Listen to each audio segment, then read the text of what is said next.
오늘도 주님의 말씀을 통해 하나님 나라를 누리며 하나님을 찬양하는 복된 성도들 되시기를 주님의 이름으로 축원합니다. 시편 80편은 앞선 79편과 같이 민족적인 그 고통 속에서 하나님의 구원을 노래하는 찬양입니다. 이 앞선 79편은 바벨론에 의해 이제 남유다까지 완전히 멸망했던 상황이라면 시편 80편에는 요셉과 또 2절에 보면 에브라임과 베냐민, 므낫세를 언급하는 것을 보면 아마도 아수르에 의해 북이스라엘이 멸망했을 때를 그때의 상황이었던 것으로 보여집니다. 그래서 요셉의 아들들인 에브라임과 므낫세가 북이스라엘을 대표하는 지파였고, 또 베냐민은 남유다와 북이스라엘의 양쪽에 걸쳐 있었던 지파였어요. 그래서 일부는 북이스라엘을 쫓았고 일부는 남유다를 쫓았어요. 그래서 이들을 대표적으로 언급하는 것을 보면 아무래도 아수르에 의해서 멸망했던 그 상황 속에 민족적인 구원의 호소를 노래하고 있는 것이죠. 우리가 이렇게 그냥 본문을 쭉 연결해 놔서 그렇지 시편은 우리가 늘 잊지 말아야 되는 게 시예요. 시고 찬양이에요. 하나님을 노래하는데 이것을 조금 더 우리가 시적으로 생각할 필요가 있고, 그래서 이것이 우리의 또한 찬양이 되는 것도 필요하죠. 그래서 이것을 보면 별로 이 구조가 느껴지지 않는데 반복되는 절이 있어요. 그게 바로 3절하고 7절하고 19절이에요. 그러니까 이 후렴구를 중심으로 문단을 좀 나눠보면 더 좋을 거예요. 그래서 후렴구가 되어 있는 3절, 7절, 19절에 보면 뭐라고 노래하고 있어요? 어떻게 보면 이 후렴구가 핵심이죠. 반복해서 말하고 있어요. 하나님이여 우리를 돌이키시고 주의 얼굴빛을 비추사 우리가 구원을 얻게 하소서라고 노래하고 있죠. 구원을 얻게 해달라라는 간구고 기도죠. 그런데 어떻게 우리를 구원해달라는 거예요? 먼저 우리를 돌이키시고, 돌이키는 것도 우리가 하는 것이 아니라 하나님께서 도와주셔야 돼요. 우리가 아무리 회개하고 돌이키고 싶어도 하나님께서 성령으로 우리 마음 가운데 역사하지 않으면 우리는 회개할 수 없어요. 잠깐 어떤 양심의 가책은 조금 느낄지는 모르지만 돌이키지 못한다는 거죠.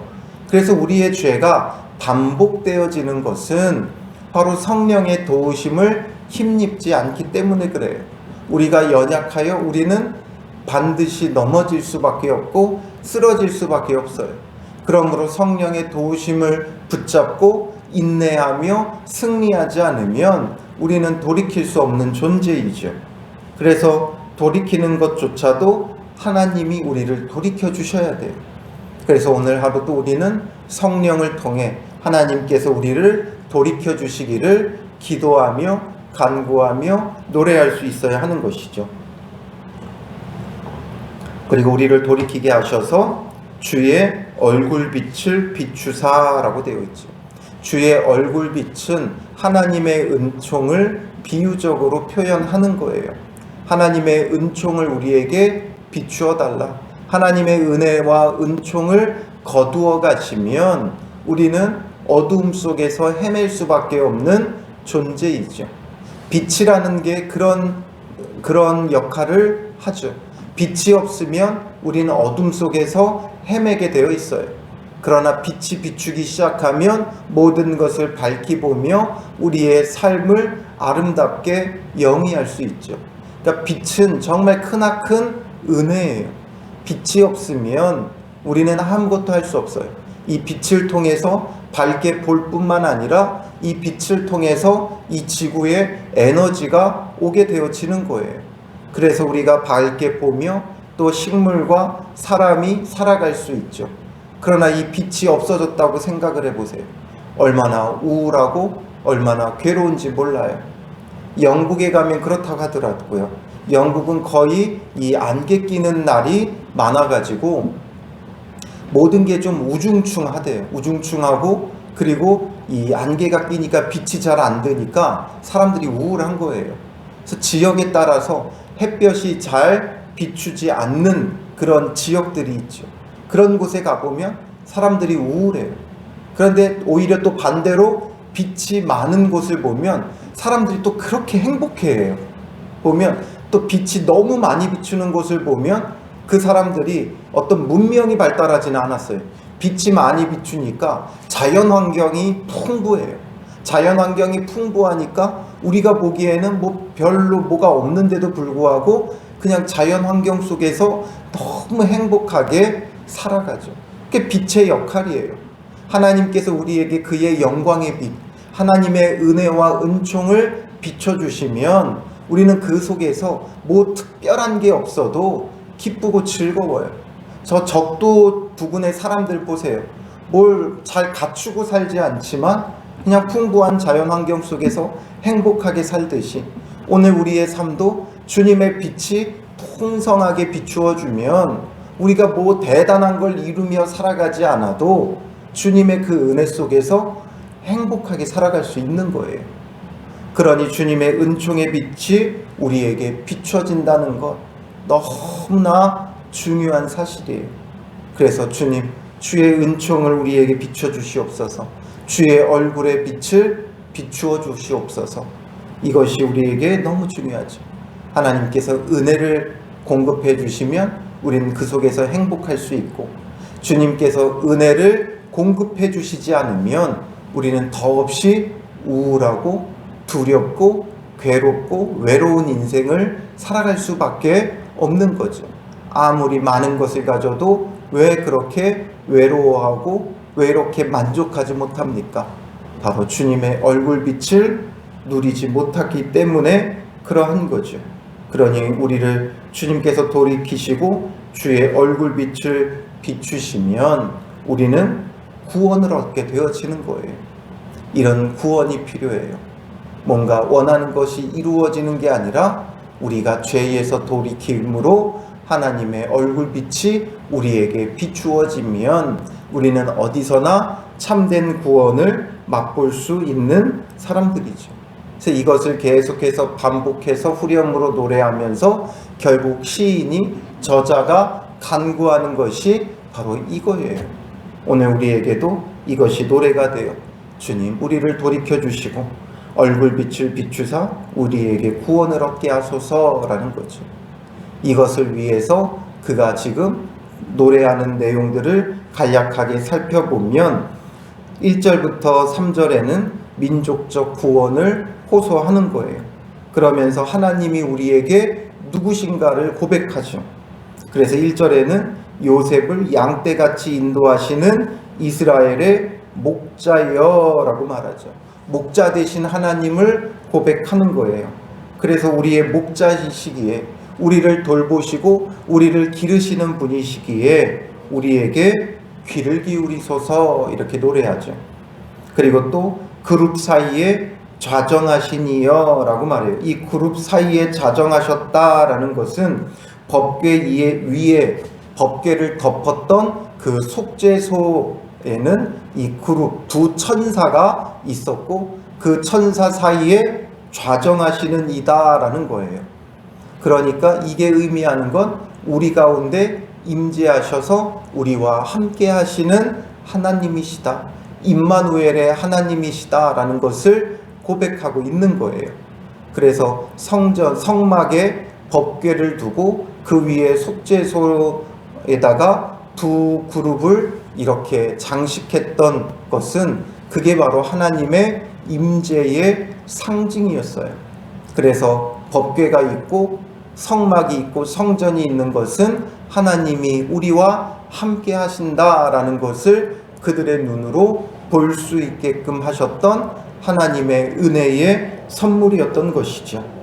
그러니 지금 그룹 사이에 자정하시니여 라고 부르는 것은 바로 임재하셔서, 우리 가운데 임재하셔서 우리와 함께 하시는 하나님, 빛을 비추소서 고백을 하죠. 바로 은혜를 아까 후렴 부분을 보았대 얼굴 빛을 비추사 말했듯이 은혜의 빛을 우리에게 비추어 달라라는 거죠. 그래서 에브라임과 베냐민과 므낫세 앞에서 주의 능력을 나타내사 우리를 구원하러 오소서, 우리를 구원하러 오소서. 이제 버려졌던 고난 가운데 고통 가운데 있었던 그들을 구원하러 오시옵소서 간구하죠. 아수르에 의해 멸망했던 그들에게 하나님이 언제 찾아오시고 언제 그들을 구원하십니까? 이 모든 것이 결국 누구를 통해 이루어져요? 예수 그리스도를 통해 이루어지죠. 그래서 임마누엘의 하나님, 우리를 찾아오셔서 우리와 함께 하셨고 나는 선한 목자라 하면서 진정한 우리의 목자 되신 그리스도를 말씀해 주셨듯이 이 모든 것들이 예수 그리스도를 통해 이루어지는 거예요. 우리의 진정한 목자요 우리와 함께 하시는 하나님, 임마누엘의 하나님은 예수 그리스도시고 그가 우리를 찾아오셔서 주의 능력으로 우리를 위해 십자가의 죽으심으로 우리를 구원하여 주신 것이죠. 바로 우리는 이제는 이 구원을 노래하는 자들이에요. 이들은 오실 그리스도를 바라보며 노래했다면 우리는 오신 그리스도로 인해 찬양하고 노래할 수 있어야 하는 것이죠. 그래서 4절부터 7절에는 이스라엘 민족이 지금 처해 있는 비참한 상황을 토로하는 거예요. 만군의 하나님 여호와여, 주의 백성의 기도에 대하여 어느 때까지 노하시리이까? 하나님을 불러도 하나님께서 침묵하시며 대답하시지 아니하시고 노하고 계신 거죠. 그래서 주께서 그들에게 눈물의 양식을 먹이시며 많은 눈물을 마시게 하셨나이다. 그들로 하여금 지금 눈물의 양식을 먹고 많은 눈물을 마시게 하셨다. 어느 때와 비교가 돼요? 그들이 광야를 걷던 때와 비교가 되죠. 그들이 비록 광야를 걸어도 하나님의 얼굴빛이 그들을 비추니까 그들은 만나를 먹고 메추라기를 먹었어요. 눈물의 양식이 아니라 기쁨의 양식을 먹었던 것이죠. 그리고 그곳에서 물이 없는 그 광야를 걸으면서도 하나님의 얼굴빛이 그들을 향하여 비추니까 반석을 쪼개고 물이 나게 하셔서 그 물을 먹게 하셨죠. 그러나 이제는 눈물을 마시고 있는 거예요. 가나안 땅에서 지금 광야에 걸을 때도 하나님의 얼굴빛이 비추니까 풍성하게 먹고 마셨다면 지금은 가나안 땅에 있어도 이렇게 눈물의 양식을 먹고 눈물을 마시는 상황에 벌어진 것은 하나님의 얼굴빛이, 하나님의 빛이, 하나님의 은총이 그들에게서 떠나갔기 때문인 거죠. 그래서 죄의 어둠 속에서 멸망의 길을 겪고 그들이 이런 고난과 고통 가운데 놓여 있는 거예요. 아까도 말했듯이 빛이 있고 없고 그 차이예요. 어디냐가 중요한 게 아니라 하나님의 은혜가 우리에게 공급되고 있느냐, 그쳤느냐, 이게 중요한 거예요. 지금 하나님의 은혜가 그들에게서 그치니까 눈물의 양식을 먹고 눈물을 마시는 그런 상황에 있고, 또 6절에 보면 우리를 우리 이웃에게 다툼거리가 되게 하시니 우리 원수들이 서로 비웃나이다. 멸망한 그들을 원수들이 비웃는 거죠.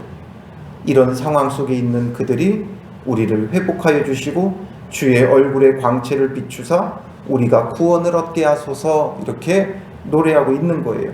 여기서 회복하여 주시고 라고 번역했지만 이게 다 같은 말이에요. 돌이키시고와 같은 단어를 썼고 우리나라 말로 번역하면서만 이렇게 좀 다르게 번역했을 뿐이에요. 그리고 이제 8절부터 19절까지는 포도나무 비유를 통해 이스라엘의 회복에 대한 간구를 하나님 앞에 하고 있는 거죠. 그래서 8절에 주께서 한 포도나무를 애굽에서 가져다가 민족들을 쫓아내시고 그것을 심으셨나이다. 하나님은 이스라엘을 포도나무로 많이 비유하시죠. 그 포도나무는 열매가 얼마나 많이 맺히는지 몰라요. 그 송이송이마다 그 알알이 얼마나 많이 맺혀요. 여러분, 진짜 큰 포도나무는 어떤 하우스에 가면 그 하우스 한 동에 포도나무 한 그루만 있는 데도 있어요. 그 한 그루가 가지를 완전히 뻗어나가서 온 그 하우스를 덮어요. 그러면 거기서 3,000송이가 열린대요. 그 나무 하나에서만 포도가 3,000송이가 열린대요. 그만큼 포도나무가, 그러니까 우리의 상상을 뛰어넘죠. 그래서 가나안 땅을 정탐했을 때 그들이 그 가나안 땅에서 포도송이를 어떻게 갖고 와요? 어깨에 두 사람이 메고 갖고 오죠. 그러니까 우리가 그냥 일반적으로 생각하는 그냥 포도 농사 짓는 정도로만 생각하지 말고 정말 그 포도나무라는 게 잘 가꾸면 그 가지가 얼마나 많이 뻗어나가고 그 가지에서 얼마나 많은 열매가 알알이 열리는지를 우리가 상상해 보세요. 그처럼 하나님께서 이스라엘을 번성하게 하셨어요. 애굽에 종살이 하던 그들을 포도나무를 옮겨 심는 것처럼 가나안 땅에다가 옮겨 심으셨고, 애굽에서 그들을 옮겨서 이 가나안 땅에 있었던 이방 나라들을 다 내쫓고 그곳에다 옮겨 심으신 것이죠. 그리고 그 앞서 가꾸셨으므로 그 뿌리가 깊이 박혀서 땅에 가득하며 그늘이 산들을 가리고 그 가지는 하나님의 백향목 같으며 그 가지가 바닥까지 뻗고 넝쿨이 강까지 미쳤거늘. 그들이 옮겨 심겨져서 다윗 왕 때에 얼마나 크게 번성하게 되어집니까? 다윗 왕 때, 그리고 솔로몬 왕 때 크게 번성하게 되어지죠. 그것을 지금 말하고 있는 거예요. 그런데 그렇게 번성하던 그들이 12절에 보면 주께서 어찌하여 그 담을 허시사 길을 지나가는 모든 이들이 그것을 따게 하셨나이까. 숲속의 멧돼지들이 상해하며 들짐승들이 먹나이다. 하나님께서 이제 그것을 그냥 내버려 두셨다는 거죠. 그래서 지나가는 모든 이들이 다 따먹고 또 들짐승들이 상해하며 먹어버렸다라는 거예요. 그래서 그들의 처지가 이렇게 되었다는 거죠. 더 이상 농부가 돌보지 않는 포도나무가 되어서, 길가에 버려진 포도나무가 되어서 이방 나라들이 와서 다 멸하고 따먹고 가져가고 그리고 상해하고 있는 그런 상황에 있다는 거예요. 그러니 14절에 만군의 하나님이여 구하옵나니 돌아오소서. 하늘에서 굽어보시고 이 포도나무를 돌보소서. 주의 오른손으로 심으신 줄기요 주를 위하여 힘있게 하신 가지니이다. 주님께서 이전에는 오른손으로 심으신 줄기, 오른손은 힘을 상징하죠. 힘있게 하나님께서 심으셨고 또 힘있게 하신, 강하게 하신, 잘 돌보신 가지였다라는 거죠. 그러나 지금은 불타고 배임당하며 주의 면책으로 말미암아 멸망하오니 주의 오른쪽에 있는 자 곧 주를 위하여 힘있게 하신 인자에게 주의 손을 얹으소서. 손을 얹다라는 건 힘을 달라라는 거죠. 그리하시면 우리가 주에게서 물러가지 아니하오리니 우리를 소생하게 하소서. 우리가 주의 이름을 부르리이다. 이제 회개하고 돌이키고 있는 거예요. 그리하시면 물러가지 아니하오리니, 물러가지 않는다는 건 떠나지 않겠다, 버리지 않겠다, 배반하지 않겠다 이거예요. 이제 철저히 회개하고 돌이키며 이제 떠나가지 않겠다, 배반하지 않겠다, 하나님 앞에 서원하고 있는 거죠. 우리가 주의 이름을 부르리이다. 이제 오직 주님만을 찾고 주를 부르며 주를 섬기겠다 고백하고 있는 거죠. 그러면서 이제 후렴구로 넘어와 우리를 돌이켜 주시고 주의 얼굴의 광채를 우리에게 비추소서. 우리가 구원을 얻으리이다. 포도나무 같았던 그들을 비유적으로 우리가 지금 이렇게 상하고 있다. 이것을 하나님께서 언제 회복시키세요? 이것도 역시 예수 그리스도를 통해 회복시키시죠. 예수님께서 뭐라 말씀하셨어요? 나는 포도나무요 너희는 가지니 하면서 그들을 새롭게 이제 그리스도에게로 접붙임 바 되게 하신 거예요. 이전에는 다 무너져가고 다 허물어지고 다 죽어가고 열매 맺지 못하고 열매까지도 다 빼앗겼던 그들을 이제 새로운 포도나무이신 예수 그리스도에게 접붙여서 그들로 하여금 새롭게 열매 맺게 하시는 것이죠. 오늘 우리도 예수 그리스도에게 접붙임 바 되어 온전히 열매를 맺으며 하나님의 손이 우리 위에 함께하는 그런 복이 있는 자가 되어져야 하는 거예요. 그래서 목자 되신 주님, 임마누엘의 주님을 예수 그리스도께서 우리에게 행하고 계시고, 또한 이제 우리가 주의 얼굴빛을 통하여 기쁨을 누리며 예수 그리스도에게 접붙임 바 되어 열매 맺는 자가 되어지기를 오늘 우리는 찬양하고 노래하는 그런 복된 하루 되시기를 주님의 이름으로 축원합니다. 기도하겠습니다. 살아계신 아버지 하나님, 선한 목자 되시며 우리와 함께 하시는 임마누엘의 주님, 우리 주 예수 그리스도를 주셨사오니 그의 능력으로 우리를 구원하여 주셨고 그를 믿고 구원함을 얻었사오니 이제는 예수 그리스도에게로 접붙임 바 되어 하나님의 얼굴빛이 우리에게 비추어져 많은 열매를 맺으며 그 속에서 기뻐하고 즐거워하는 복 있는 자들 되게 하옵소서.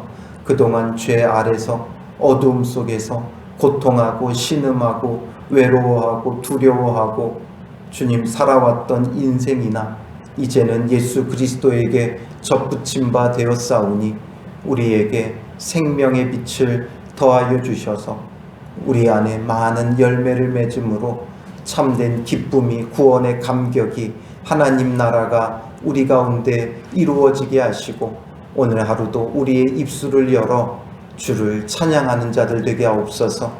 원망의 말이 감사의 말로 변하게 하여 주시고 두려움이 기쁨과 소망으로 변해지게 하시고 외로움이 주와 동행함으로 늘 든든한 마음이 되어질 수 있도록 인도하셔서 이 마음으로 주를 온전히 찬양하는 복 있는 하루 되게 하여 주실 줄 믿사오며 예수님의 이름으로 기도합니다. 아멘.